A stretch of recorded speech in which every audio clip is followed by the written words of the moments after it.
actions make the difference in our life. You know, whether it's in our nutrition, whether it's in our sleep, whether it's in our physical actions. You know, we sometimes think that life happens to us, but the truth is we're in control of life.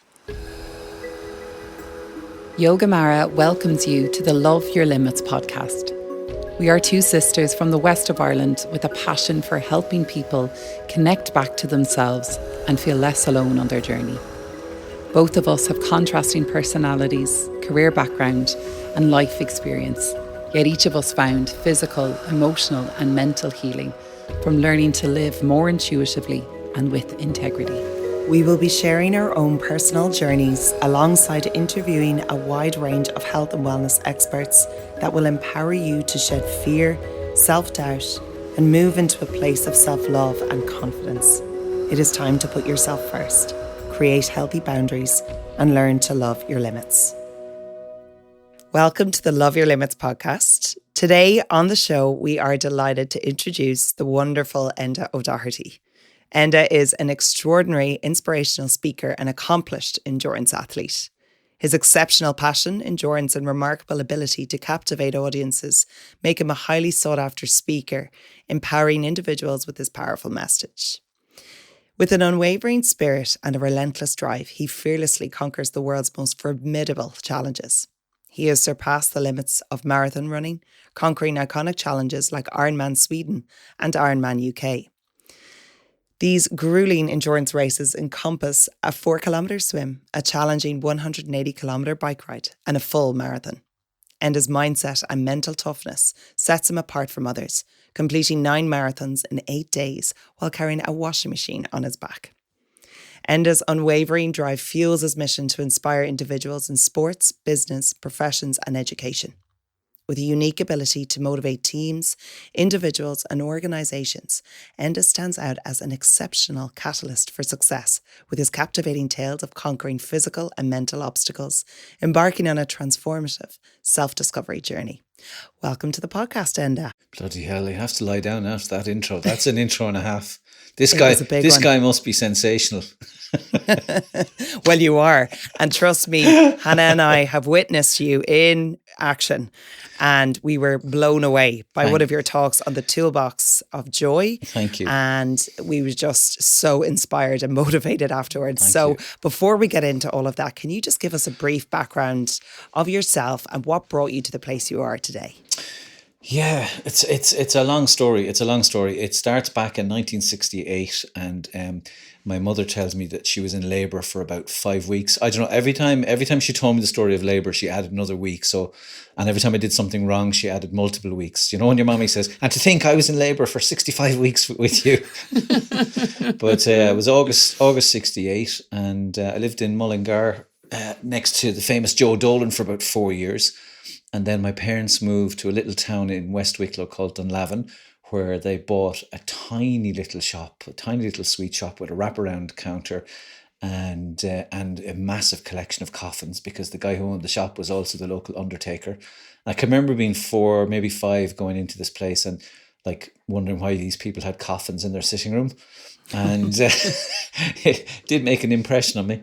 I remember my parents being very upset leaving Mullingar. Beautiful place to live, great place to live. And we still have lots of family living there. But I lived there until 1986 in West Wicklow. And then I went to Killashee.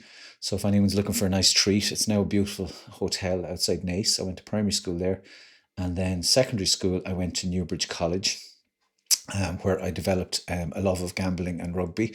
My wife heard Bernard Jackman being interviewed one day, and he said that everyone in his class was a jockey, an owner, a trainer, and all we talked about was rugby. So he said, my entire life revolves around gambling and rugby. And my wife looked at me and she went, she said, now it Dots all are connected. Dots connected. But did the Leaving Cert in 86. And I say literally mean that. I did it because I was made do it by my parents, and I was told to get a sensible degree. So I headed off to university, where I met my soul partner, the love of my life, my lovely wife.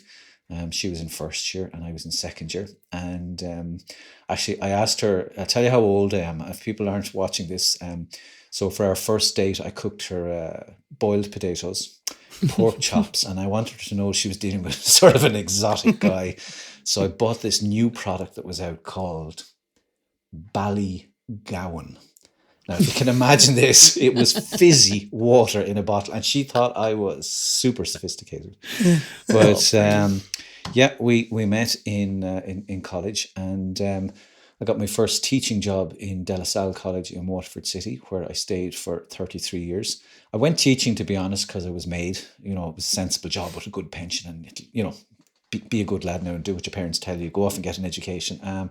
But to be honest, like a lot of things in life, you know, the best things happen by accident. I didn't know anything about teaching, didn't really want to be a teacher, but oh my God, the first day, at the end of the first day, I just went, this is fantastic. And I loved every single second of it, you know. I suppose in part of that journey, I would tell you my dad didn't drink alcohol because his mom was an alcoholic and his grandmother was an alcoholic. And I wasn't born with that intelligence, so I decided I could book the trend, and I decided I would be well able to handle my alcohol. And of course, unfortunately for me, the genes were there and the opportunity was there. And you know, people said to me, you know, tell us about when you were an alcoholic. I am an alcoholic today. It's like a bad country and western song, but I'm sober today, and I'm happy to be sober today. But it's somewhere around 17 years now since I had alcohol. But it permeated every aspect of my life. Like I was up at probably 4 bottles of whiskey a week. Watching the old Celtic League in the rugby, my Friday night drink was a pint glass of vodka, and I'd often drink a bottle of cough syrup with that, because a pint glass of vodka was like you having a glass of Prosecco. You know, it had no effect on me. And I think, you know, for me, my own mental health and physical health, I didn't realize was in decline. But it's when I stopped drinking alcohol, then I realized I had anxiety disorder, I had depression, I had sleep disorder. You know, I had never told my wife really that I loved her when I was sober. I'd never danced at a wedding sober. I was dependent on alcohol for lots and lots of aspects of my life. And, you know, I really went through a horrible couple of years when I stopped drinking, ironically, you know. But, you know, anyone listening to this, don't switch off yet. I promise it's not misery. So, Yeah. But, you know, there were dark times. I mean, I did sit in my garden shed on my own, contemplating leaving the planet. And, you know, when you're drinking that amount of alcohol, you're not thinking clearly. But, you know, fast forward to being on Know Your Limits podcast today, you know, it's an amazing jump to think that 3 books later, and I now work as a full-time motivational speaker, inspirational speaker, telling people about my life story and lessons I've learned. And I'm so grateful to have had the journey, you know. It's very hard. Amazing. It's very, very hard when someone says, Enda, tell us about your life in 1 minute and 25 seconds. It's so hard. It's but so hard. that's brought me here today. Yeah, incredible. amazing. And was there a moment when you were, like you say, it wasn't until you actually got sober that you realised what was going on for you on another level? What was the turning point? Was there a particular moment, or was it just like, oh, I can't go on like this? Or how did you realise, do you know what, alcohol isn't serving me anymore? You know, you're so nice, the two of you. You're the nicest. There's a glow of goodness and health and happiness about the two of you. And I'm so tempted to lie to you and tell you, you know, I was on a bridge and there was a moon and I looked into the truth is, right, I played a tennis match really late one night.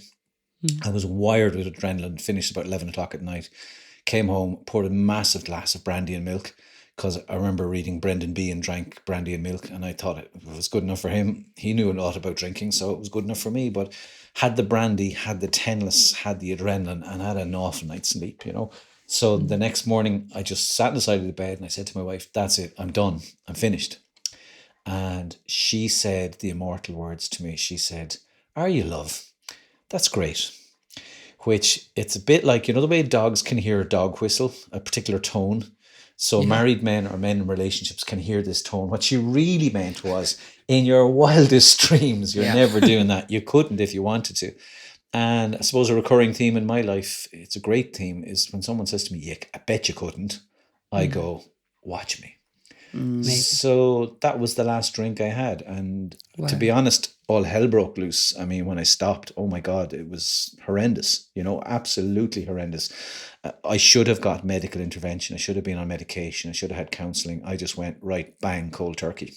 Yeah. And, which is very unnerving. And I think it's stupid. For something like an addiction like that, you know, whatever addiction it might be, whether it's chocolate, whether it's cigarettes, whether it's alcohol, drugs, it's all masking something, and it's putting off, you know, the inevitable, that, and it's hiding all these parts of ourselves that we're so scared and fearful to face, Yeah. which makes it so much more courageous when you do. So fair dues for getting there. Thanks a million. Well, I it's great that my camera's working with you here today, because over this shoulder, if I wiggle it, you can see there's a copy of my book. It's called I'm Fine. And we were going to call it I'm Grand or I'm Deadly, but we were afraid for the UK and America.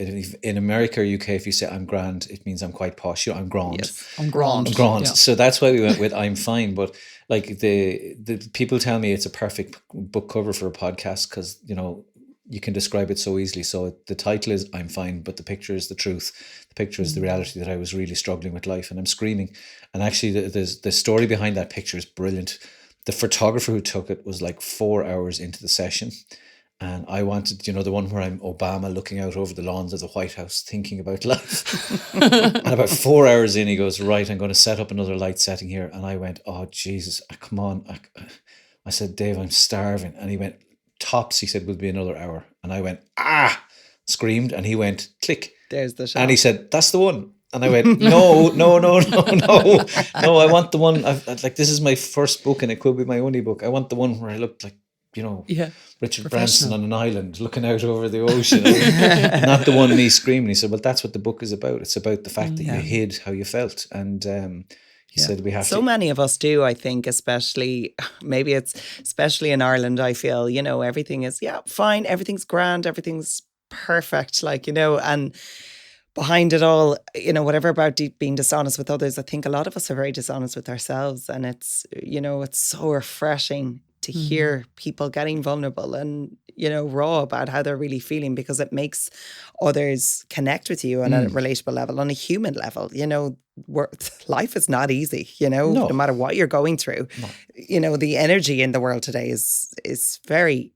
anxious, edgy. It's hard not to take it in. Yeah. So it's so much more refreshing to just be real about it. It is, and I think, you know, like, nobody's surprised if you had a barbecue tonight and you stood and someone decided in their wisdom to put a tire on top of the barbecue and the black smoke that came off that, and you stood by it. You wouldn't be surprised the next morning if your hair and your clothes and everything was absolutely stink, you know. But we're surprised when we surround ourselves with negative people, negative news, anxiety, stress, that it doesn't stick to us. Of course it does, you know. You know, like, you're driving to work in the morning and you know, someone you're listening to and they say the yen has gone down 3.4%, and you're going, Jesus, the yen has gone down, and you're going, and then it dawns on me anyway, like, what is a yen? Is it like a hen? Is it a fiver? Is it, you know? But it's gone down 6%. Like, oh my God. Do you know? And it's terrible. Let's all panic. Let's all panic. And it's terrible. What's absolutely horrendous. What's going on in Palestine and, you know, and war. And like I see today, you know, a kid's hospital being bombed in Kiev. Like who in their right mind can send a missile to blow up a children's hospital? But like I intentionally try not to watch much of the news during the week. You have to be informed and you have to know what's going on and you have to have, you know. But you also, I think a good thing is a filter, because if you do listen to misery the whole time, it's like, do you know, if there's someone working with you, everyone has this character. We'll call her, I don't know, Maria. We'll make up a Maria, right? You know, Maria sits down beside you in work and she goes, God, my hair is greasy. I can't afford my mortgage. I hate my boyfriend. My car broke down. It's lashing outside. Oh my God, there's nothing in my fridge for dinner tonight. How are you? Right? And by the time she finishes, you're like, oh, jeez. Yes, drained. But if everyone knows that and we're laughing because we know it's true, you should also be able to flip that. You know, like, I surround myself in life with people who are brilliant, inspirational, happy, can teach me, can help me, can support me, encourage me. And that's like, sometimes people say to me, you know, Enda, God, you always seem in great form. Okay, it's part of my job to be upbeat. I'm a motivational speaker. Like, you know, I'm hardly going to walk out on stage and go, having an okay day today. Do you know? Nobody's going to pay to listen to that, right? I know. But you can take actions, and, you know, you have to know how to love yourself and how to look after yourself, you know? Yeah. And for me, that happiness is no longer an accident. So, like, a typical day for me is, like, it's crazy, but we're out of bed at 5:30 this morning, and we have breakfast in bed every single morning of our life. I know one of you is planning for a very significant romantic event shortly, in the not too distant future. But like somebody said to me, Valentine's, well, did you bring her breakfast in bed? And I didn't tell this person the truth, but we've had breakfast in bed for 30 years, every day of our lives, right? Wow. Because when I start working or my wife's working, when the kids were smaller, sometimes, we didn't see each other till the evening, so we were both wrecked, and I didn't want to talk to myself, never mind her, Yeah. So we take 20 minutes, a half an hour every day where we have a cup of coffee and we have breakfast together and we spend some time together every day, regardless of where we're doing, what we're doing. That's the start. Every day I try to grow my brain, because I have a very low IQ. So, I mean, I don't want it to get any, I'm already world-class stupid. So I try and learn something every day. I'm trying to improve my French at the moment, right? But the ability to learn something new, my dad has a great mantra: remember, you know nothing. So I try to learn every morning. I try to connect every morning. So I ring someone I care about or I love and tell them, whether it's friends or family, every single day without fail. Do you know the way both of you, like, say you wouldn't give up toilet paper for a month? Can you imagine if you turn around and said, "Do you know what? I'm done with the bum thing now. I'm not doing any more toilet paper." Can you imagine? It's horrendous, even the thought of it, right? Or could you imagine saying, "Right, I'm not brushing my teeth for the next 6 or 7 weeks because it's just overrated," right? They're basics that you have in your life. One of those things are basics in our life, but one too is exercise. So Yeah. it doesn't matter whether you want to climb a mountain, ballroom dancing, pole dancing. It doesn't matter if you're into jiu-jitsu, kickboxing, hockey, tennis. Move your body, you'll be happier. Yeah. So as broken as I am, I go to the gym every day of the week. I do something every day of the week. We get time in nature every day. So there is the most beautiful, I live right beside Waterford Castle, if you've ever been down. And like the last couple of mornings, we've gone for a walk. If you can imagine this, the sun is coming up over the river. Waterford Medieval Castle is on an island, and there are freshwater dolphins swimming on the river as we're walking through the woods. Like, that sounds like a 1970s, those posters that you used to have in your bedroom. Yeah. But Visit Ireland. Is it Ireland? Yeah, it is. And we do that every single day. So it's I think it's from having lost happiness completely and not wanting to live, that I'm intent on, like, I don't wake up and go, geez, I hope today is okay. I hope today is a good day. I do stuff to make today okay, And is that, Enda, what you put down to being your drive? Like, is that what makes you stay so motivated? Because for me, looking at you and listening to your stories and your background, you have an incredibly resilient mindset and very admirable.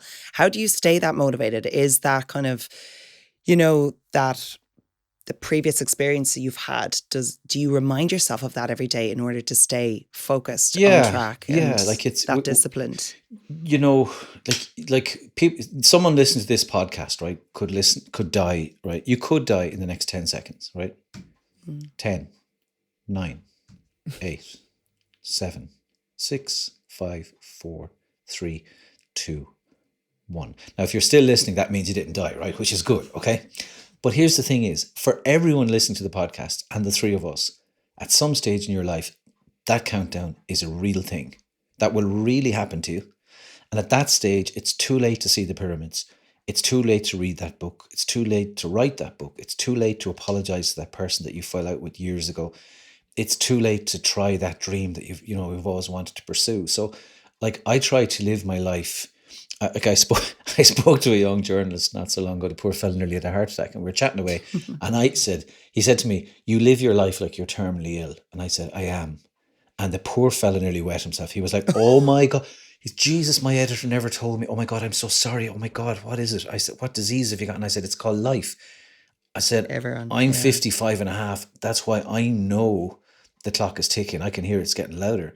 I said, "You're 25. You're not thinking about it." But like, for everybody, that day will come. And what I'm trying to do is, like, literally squeeze the juice out of every day, get the most out of every day, I know when you heard me speak a few weeks back, it was the first time I'd spoken in public about my dad passing away. He died about 3 months before that day, but like he was down here for a weekend in Waterford. We had watched obscene amounts of rugby. We'd had a snoring competition where I beat him comfortably in the sitting room watching movies. You know, the Irish thing, we argue over what movie we'll put on. We put the movie on and then everyone snores and then everyone wakes up and nobody knows what the movie was about. But, you know, that weekend he told me, you know, that he was proud of me as a father, or he was proud of my kids. And I told him I loved him, and I told him why I loved him. And, you know, I told him I was the husband I was because of the home I grew up in. And 2 days later, he slipped on the stairs and he hit his head. And that was it. In an instant, you know, his life ended, and we never get to speak again, you know. But, you know, it's one of the nicest things is that there was real love and peace and joy in our home and between us. And I've no regrets when I look back now, you know. So And that's important. so important, exactly. And it's so easy to let the years slip by, and we know that now. Even with our, you know, even this year, I'm like, I can't believe it's the middle of July. And yeah, it is those things that life is too short, and I suppose holding on to resentment, holding on to grudges, holding on to past pain or trauma, although it's difficult to let go of it, it's actually so important in order for you to live a more fulfilled life.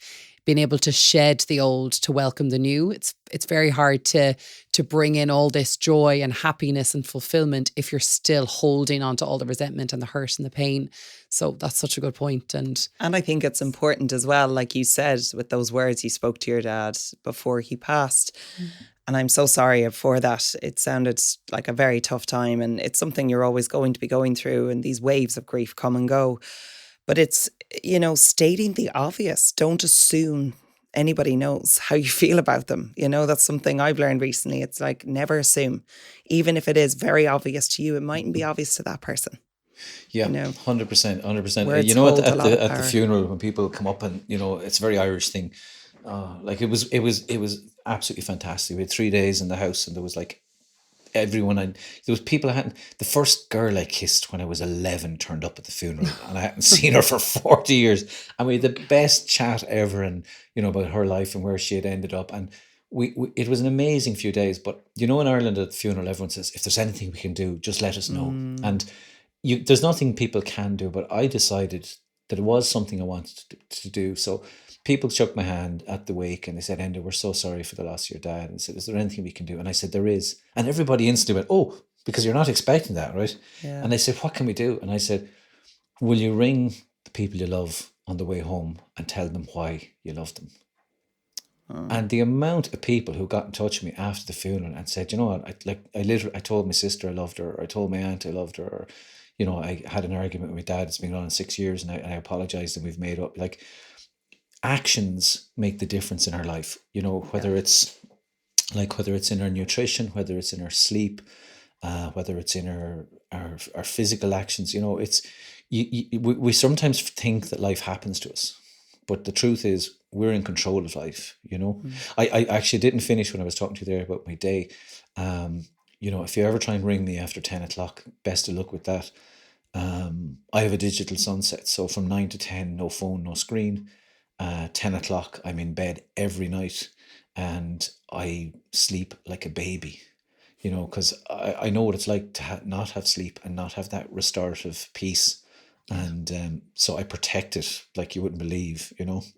So that would be like your non-negotiables. Like, what would be, for somebody listening now, like your key ingredients to live a happy, fulfilling life that you have to get in every day? Do you know what? I could do it in one word. How's that?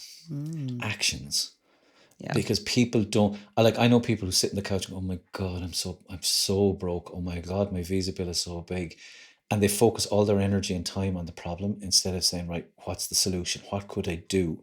You know, like the next time you're sitting on the couch and you go, oh my God, my jeans are getting tight. If you have that thought, within 20 seconds, get up and go and walk for an hour. And if you have that thought for 6 times this week, you'll have 6 hours walking done, which is a marathon, right? And watch what happens. It's the ability to take action, you know, and the ability to take persistent, consistent action. Okay, so I climbed Kilimanjaro with a washing machine on my back. That's part of who I am, and it's part of my story, and it's part of my job now that, you know, I have to inspire people. But your Kilimanjaro can be walking for 20 minutes every morning before work or 20 minutes after work. Your Kilimanjaro could be finally deciding to put down those cigarettes. Your Kilimanjaro could be one takeaway a week instead of 5 takeaways a week. You know, it's about making a decision that I'm going to do something that's for the betterment of me, my health, and my family. That's what it's about, you know. Not saying to people, don't be a passenger in life. Don't wander along and hope things get better, you know. Do something. Make the choice. Yeah. Speaking of Kilimanjaro with a washing machine on your back, Yeah. can you please elaborate? Because that just sounds so crazy. Yeah. So I wanted to open Pieta House in Waterford City where I was living, and we wanted to raise funds. And we also, I suppose we started out trying to raise money, and then I realized it wasn't about money. It was about a powerful, simple mental health message. It was saying to people, you know, like, your life matters. Suicide is wrong.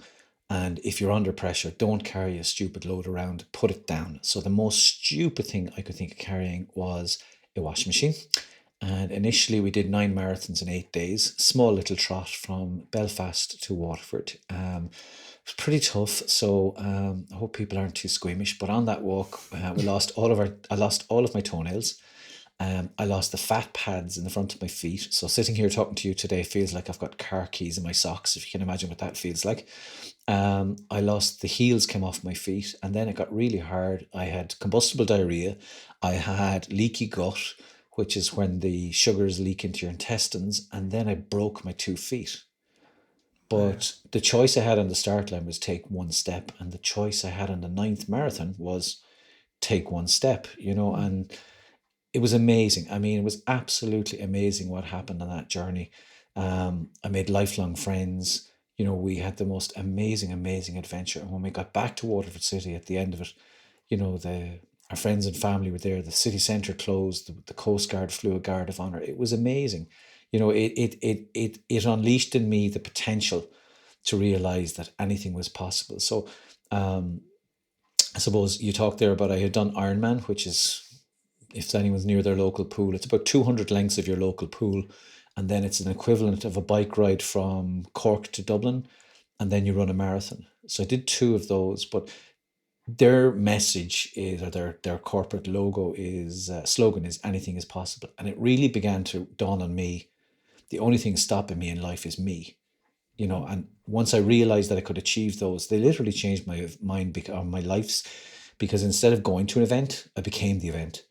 And as my wife calls it, midlife crisis part 3, I climbed Kilimanjaro with a washing machine on my back. I know you guys are in studio there today, but anyone listening to this podcast, if you have a look out your car window right now, or have a look up at the clouds from your sitting room or wherever you are in work, I ended up 3 days walk above the clouds that you can see with the washing machine on my back in Africa with 100 people. And if you think about it, I started in my garden shed on my own in the darkness, crying, drinking whiskey because I couldn't see the point of my life anymore. And, you know, fast forward a few years, you know, you said, what can people do? Take action.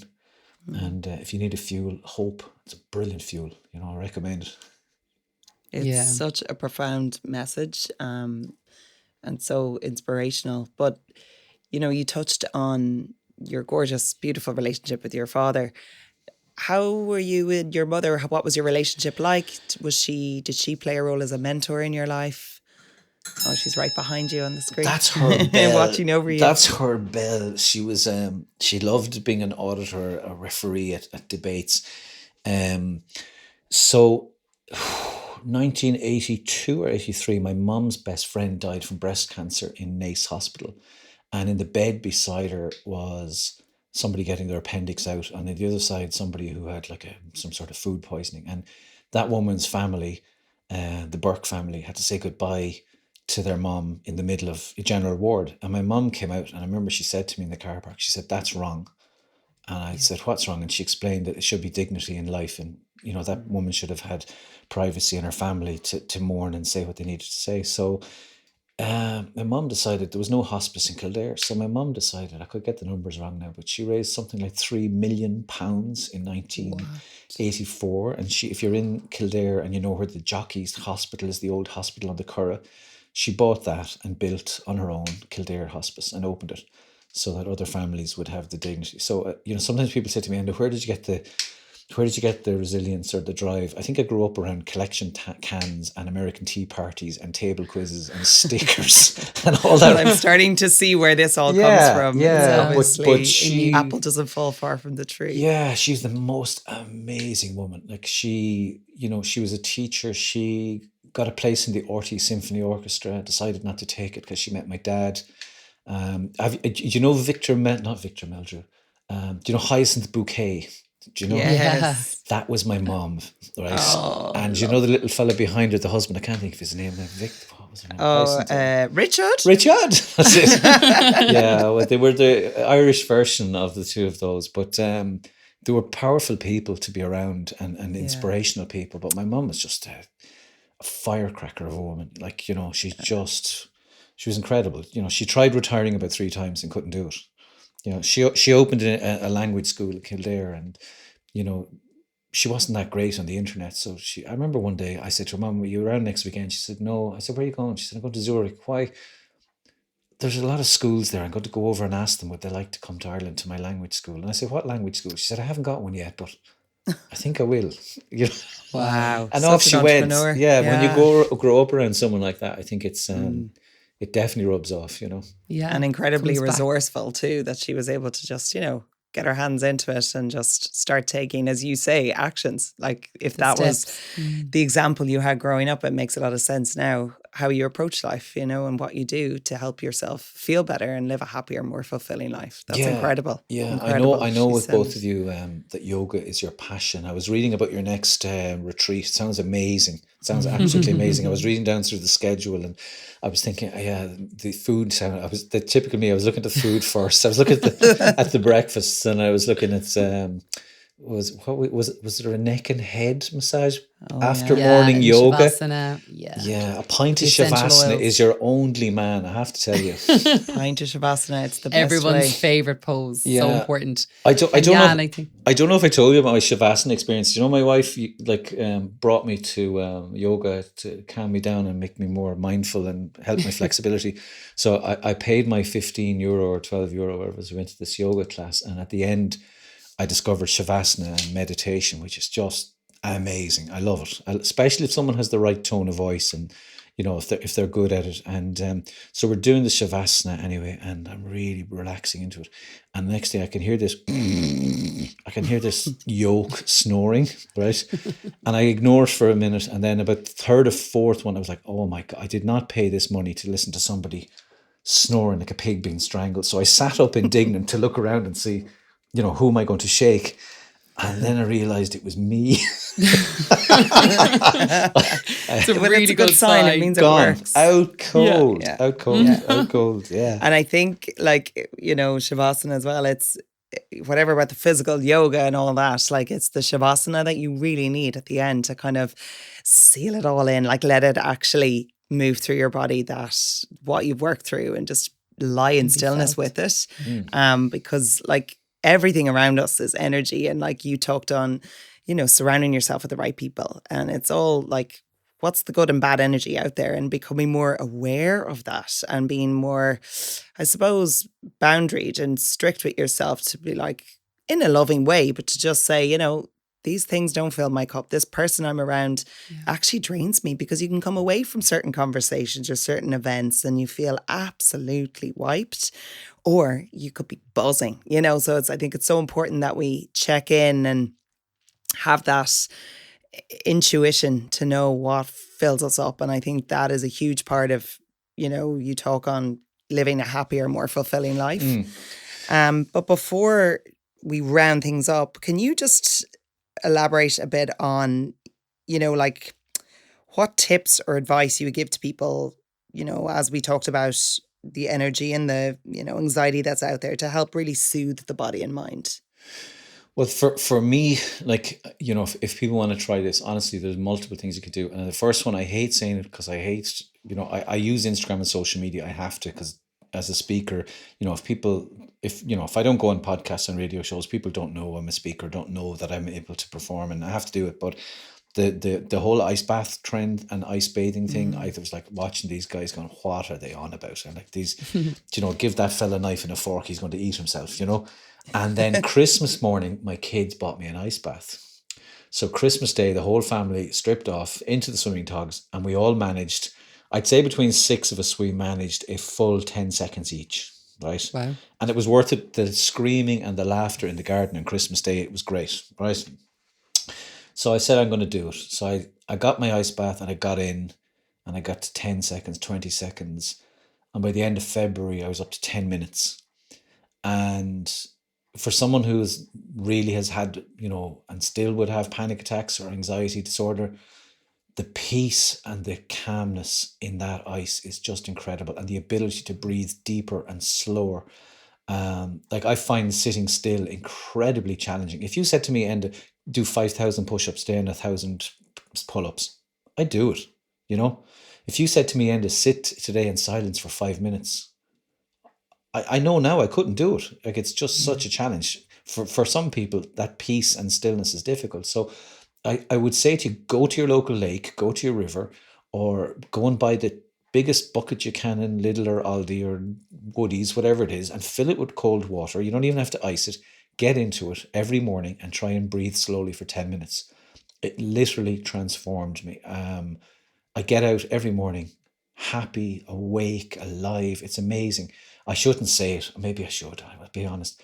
It feels like to me I'm having a treble vodka and a tequila at 8 o'clock in the morning. It just feels like, it's like espresso. It's espresso. It's like, boom, you're awake. Yeah, aliveness. And the interesting thing too is, like, say this morning I did it at 6, okay? Now, I'm sorry about the imagery, but I'm standing in the kitchen in my underpants at 6 o'clock in the morning, okay? I'm looking out into the garden. It's raining, it's cold, and I have to fight that battle. I have to overcome me. I have to make a decision. It's not on Instagram. There's nobody clapping. There's nobody watching. There's no TV. There's no podcast. Will you or won't you? It's that simple. It's that profound. Are you going to do something good for yourself right now? Or are you going to go back upstairs with a coffee and pretend you did it? Are you going to be, like you said earlier, Anna, about being honest with yourself? And the challenge is there. So, like, I start the day with a win when I've done that. So I think the cold water thing, as horrible as people think it is, honestly, it's amazing. It's absolutely amazing. Yeah. That would be one thing I'd say. The other thing I would say is to get out of breath and sweaty as often as you can. Like, it doesn't matter what you're doing, but my wife would say she's regularly gone to the gym and has no interest in going and felt miserable going in. She has never come out of the gym feeling the opposite. It's always the opposite. You always feel good after doing something. You never regret moving, really, in general, do you? Yeah, moving is good. I think too, increasingly, I think people are aware of, there's a wonderful nutritionist in Waterford called Gemma Keogh. And Gemma, I heard her give a talk a couple of years back, and it was a great talk, but I always remember there's one key sentence she said is, if you eat rubbish, you're going to feel rubbish. Just so simple. Eating local, seasonal, healthy food, eating large, like, I think we're programmed to eat less and less. Like, stuff your face, eat as much as you like. Doesn't that sound really appealing? Just make sure it's really good stuff. The right stuff. The right stuff. Exactly. So you can sit, like, if, like, I have a bit of a thing. I love roast broccoli from the air fryer. That goes sort of spicy, sweety, sour taste to it and crunchy. Like, you can sit and literally eat a dustbin of broccoli and it's gorgeous, right? But eating good food, moving, for me too, sunshine. Like, I'm really affected by light and darkness, so I have to get sunlight. And the wonderful thing about my job as a speaker is I get to travel to different places. And people think I'm like permatan, I'm covered in fake tan or something, because I'm always planning the next holiday. So it's daylight, exercise, movement, cold water therapy. Like, I think the thing to do is try stuff. I think a lot of people sit on the couch and go, God, I wish I didn't feel like this, or I wish I didn't look like this, or try stuff, and like what works for me, like you might get into cold water therapy and go, he can keep that. I'm never doing that, right? It just mightn't work for you. But remember, I thought that too. Yeah. And now it's choosing something you connect with. Always, like we would always say that, and you touched on it earlier as well, the consistency. That's something that it doesn't have to be a Kilimanjaro, like big mountain hike, but as you say, your Kilimanjaro might be your, okay, I'm going to have to cut back on coffees. Maybe it's one a day rather than two or three, or, Yeah. whatever it is that is going to improve your overall health and well-being and your energy levels, because, so many of us are so fatigued, and, it's just, we're young and fit and healthy, but we're tired all the time. And it's a lot of that external energy as well. That's creating that. I'm quite tired a lot. Like, I mean, Yeah. but I do, the thing is, it's hard to quantify or describe, but it's good tired. Yes, I know the feeling. Like, oh my God. Healthy You can tiredness. distinguish. Yeah, we describe that healthy tiredness from Connemara. Yeah. If we're in Connemara, we are always like a healthy tired and constantly starving. Yeah. I go, there's a friend of mine, Ross, and his parents for years have had a house in Achill, and we go surfing there. And I remember the first time I went surfing, I was still drinking at the time. And I remember I bought like whiskey, and I had a bottle of brandy, and I had wine in the car. We were going to go up and we were going to surf and drink our heads off. And I remember we went up the first day, and I hadn't been like in intensive surfing, like that big surf and bloody huge waves. And I remember we went back to the house, and we had pasta bake, and there was 5 of us, and we couldn't manage a bottle of wine between the 5 of us, and we all went to sleep at about 7:30 that evening. And I literally slept for 14 hours.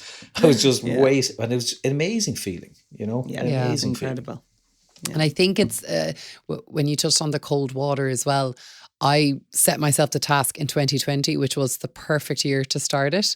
But from the 1st of February 2020 to the 1st of February 2021, I set myself the goal to get into the sea every single day, no matter what the weather was like, no matter how long or how short I stayed in it. And what I found interesting was, because I used to watch people when I moved back to Galway from Dublin, I remember watching the people that would go in every day, look at them and be like, they're such lunatics, but I want to be them. Like, I want to be that crazy person that goes into the sea every day. So when I started it, what I soon realized was, yes, I was choosing that every day, and it was probably the hardest thing I was going to do in my day. So anything else that came after that didn't feel as intense. I felt like, well, if I could handle the snow and the sea, I can handle whatever's coming up here.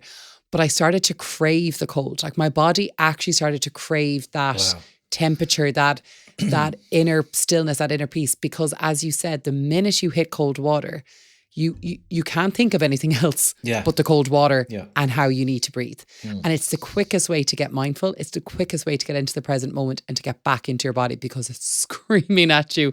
Everything in your body is screaming to say, get out of this water. This is so intense. Yeah. But what I found throughout that process as well, community, the people you meet along the way as well.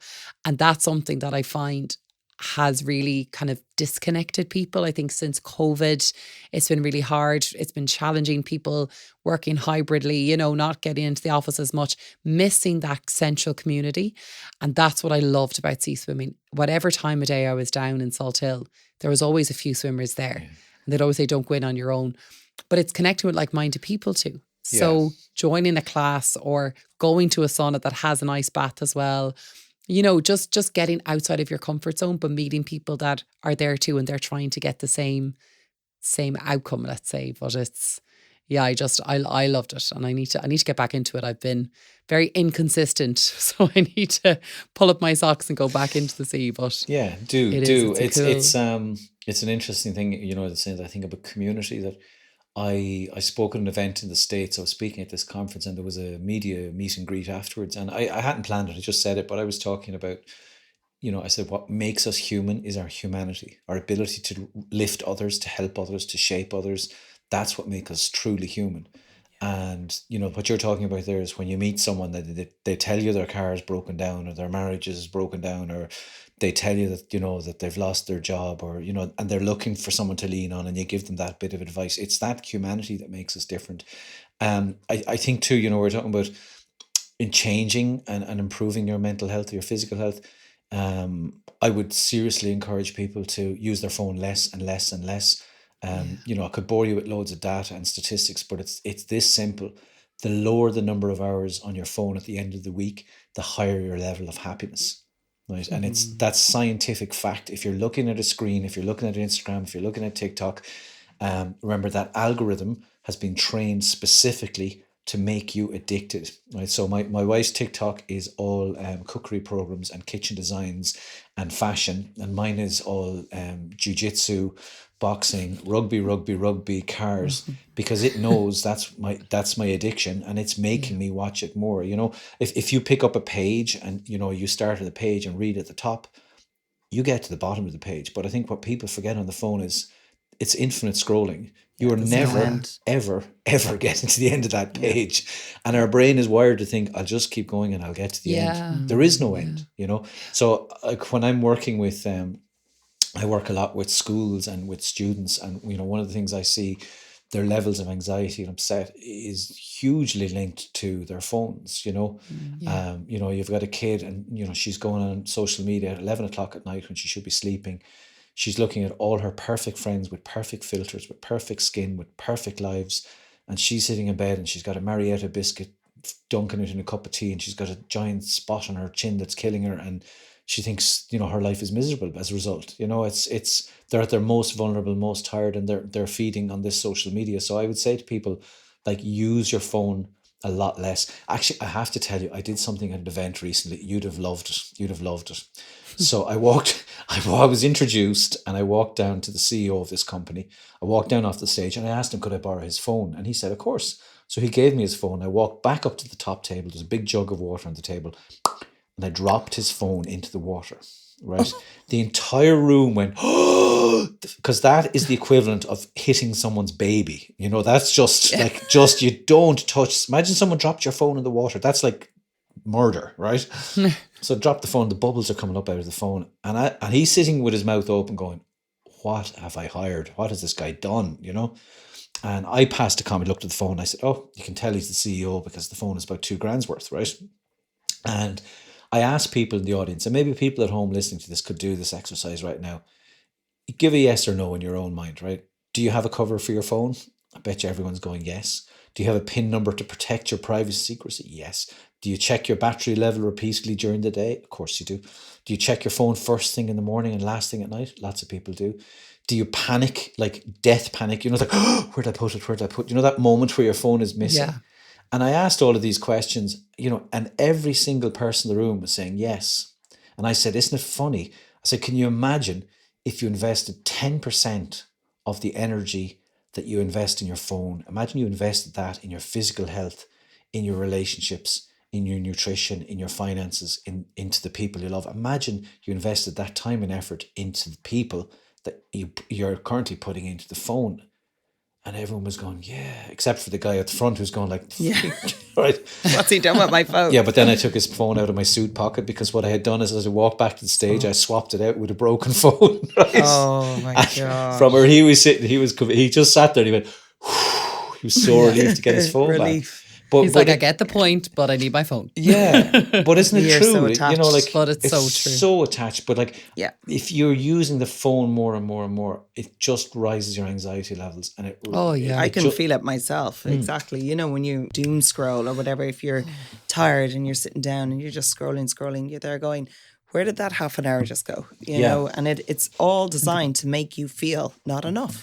Yeah, like don't get me wrong. I love like your phone is brilliant, right? Yeah. Like technology is amazing. Like one of my family wanted to get into my car and they were downtown the other day. I can send them a digital key, so I could send them a text message and it has the key to my car. They could get in, right? There's a button on my key on my dash of my car. This is crazy. The world has gone mad. I got a stove, one of those wood pellet stoves. Yeah. But this stove has Bluetooth and Wi-Fi. Okay. So we're driving home from Dublin, it's pouring rain. I press a button on the dash of the car, it cleans the stove and lights it. Oh my God. Like that's what technology is meant to do for you. We're getting so lazy, aren't we? We're getting so lazy. But my point is this, that technology is brilliant. Like my watch will beep and say, get your ass out of the chair because you've been sitting for an hour. Or I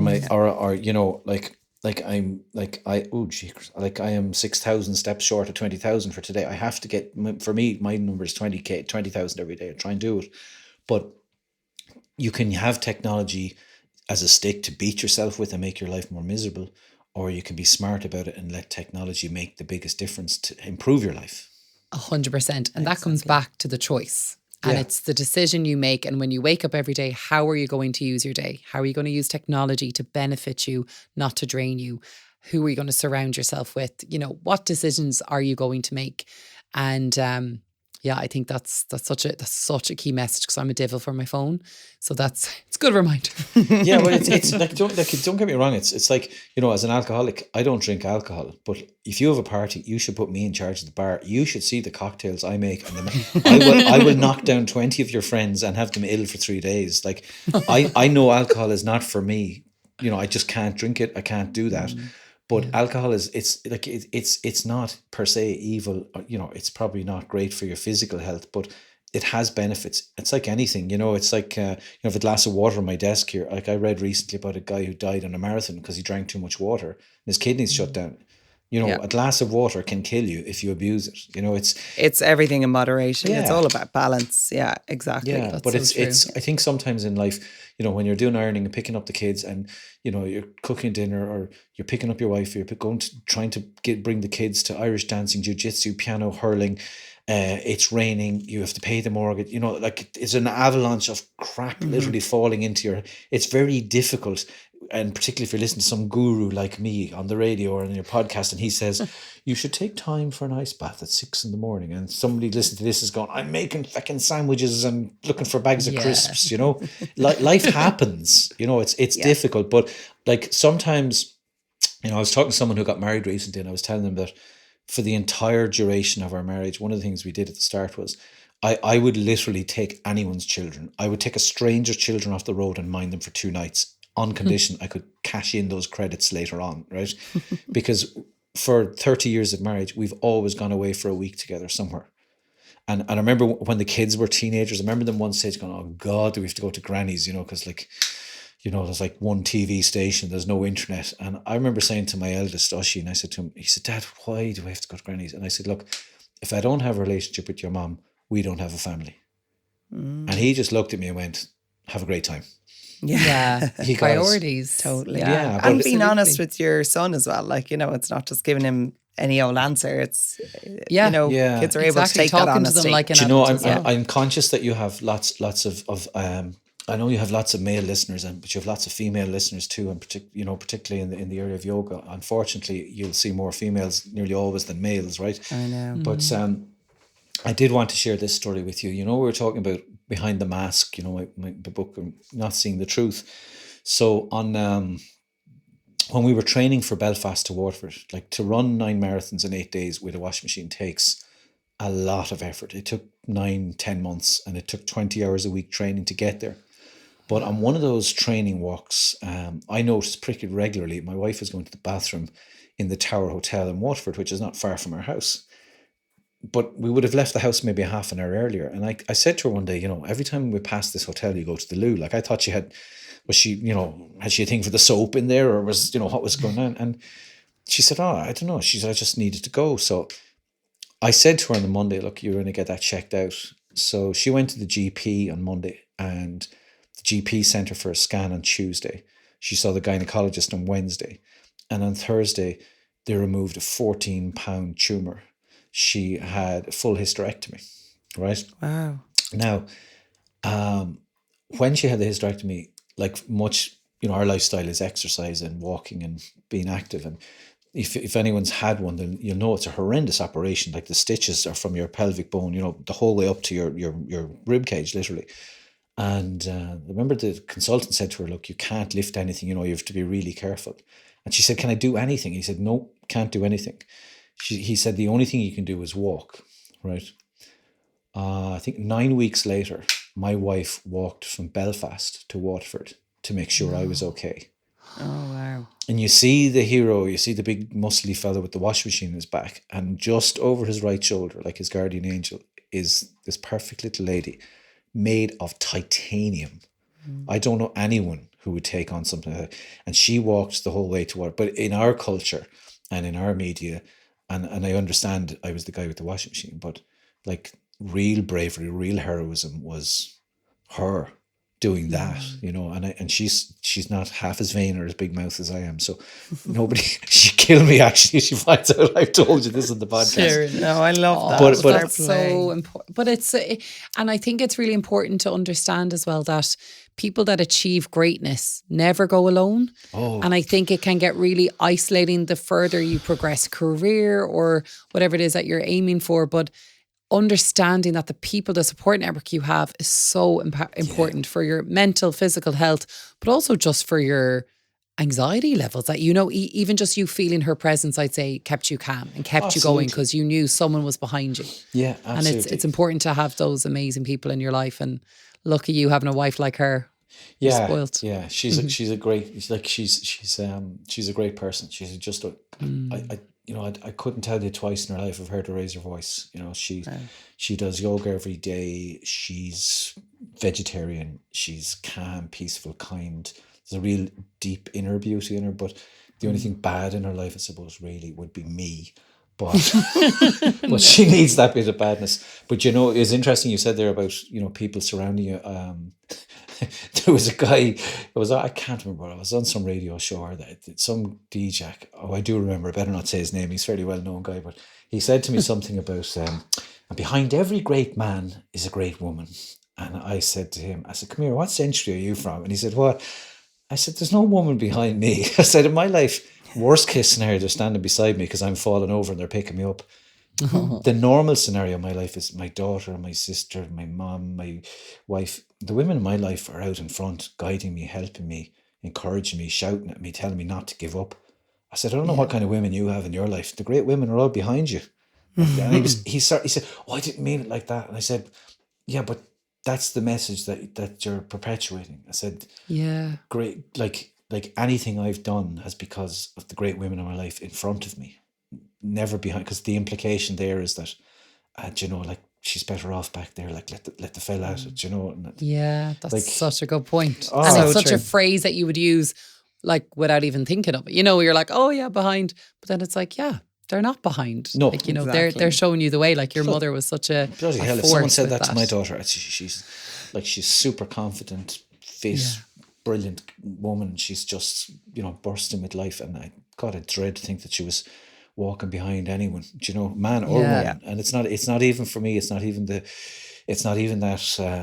male female dynamic. It's, you know, it's leaders make a difference by doing things. For you know, sure. I work, it's fun, and being vulnerable. It's interesting to go full circle. At the start we were talking about, you know, being honest.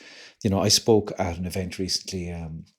You know, it's really nice as a motivational speaker. I was in this large, well-known national corporation, and I spoke at this event, and I said, look, if anyone is vulnerable afterwards, if you're feeling, you know, that you'd need help, please reach out for professional help. Or if you want to talk to me, I'm not a professional mental health professional, but I have empathy. And of course, I'm happy to talk to anyone. And the first person to reach out to me by email and ask, could he meet me the next day, was the CEO of the company.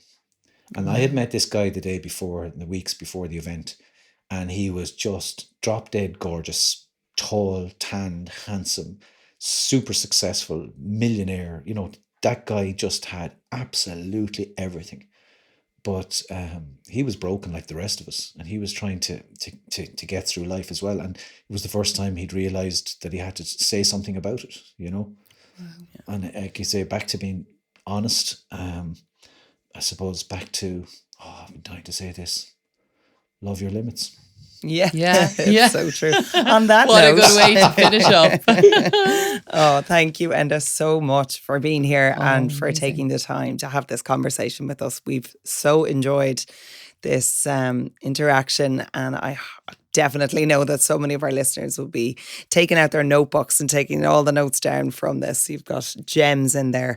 So we really appreciate it. No, it was a real privilege to come on, and you know, I'm enjoying, since you invited me on, I've been making my way back through old episodes to see what you're at and how much pressure I was going to be under today. And there's some great guests and great wisdom, and if this is your first time listening to the podcast, well, you picked a great episode to start with, but do go back and look at the other ones. I have a podcast called the Mighty Mini Podcast, if I can plug it, but it's called the Mighty Mini Podcast. Mighty because some of the episodes are an hour long, and mini because they're like 8 minutes when you're sitting on the loo or making a slice of toast and you want to listen to a short one. But what I did on the Mighty Mini was I asked people on who I really admire or like, but I also asked a lot of guests on who I can't stand, because I think sometimes in life we misunderstand people because we don't know their truth, or we don't know their meanings or their values. And like I'll let you guess which ones I didn't like. But I had Keith Barry, and I had Michael Healy-Rae, and I had Mary Lou McDonald, and I think I have the Taoiseach coming on. But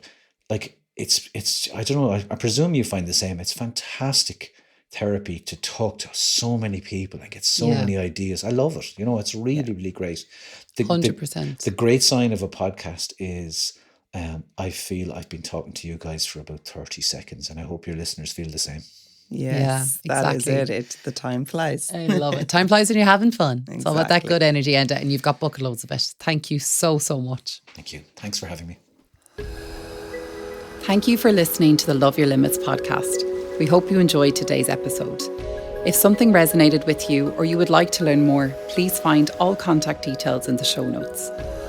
We are also delighted to offer our listeners 1 month free access to Yogamara on demand. Use the code LOVEYOURLIMITS at sign up to watchyogamara.com. And remember, learning to love your limits is an act of self-care and self-love.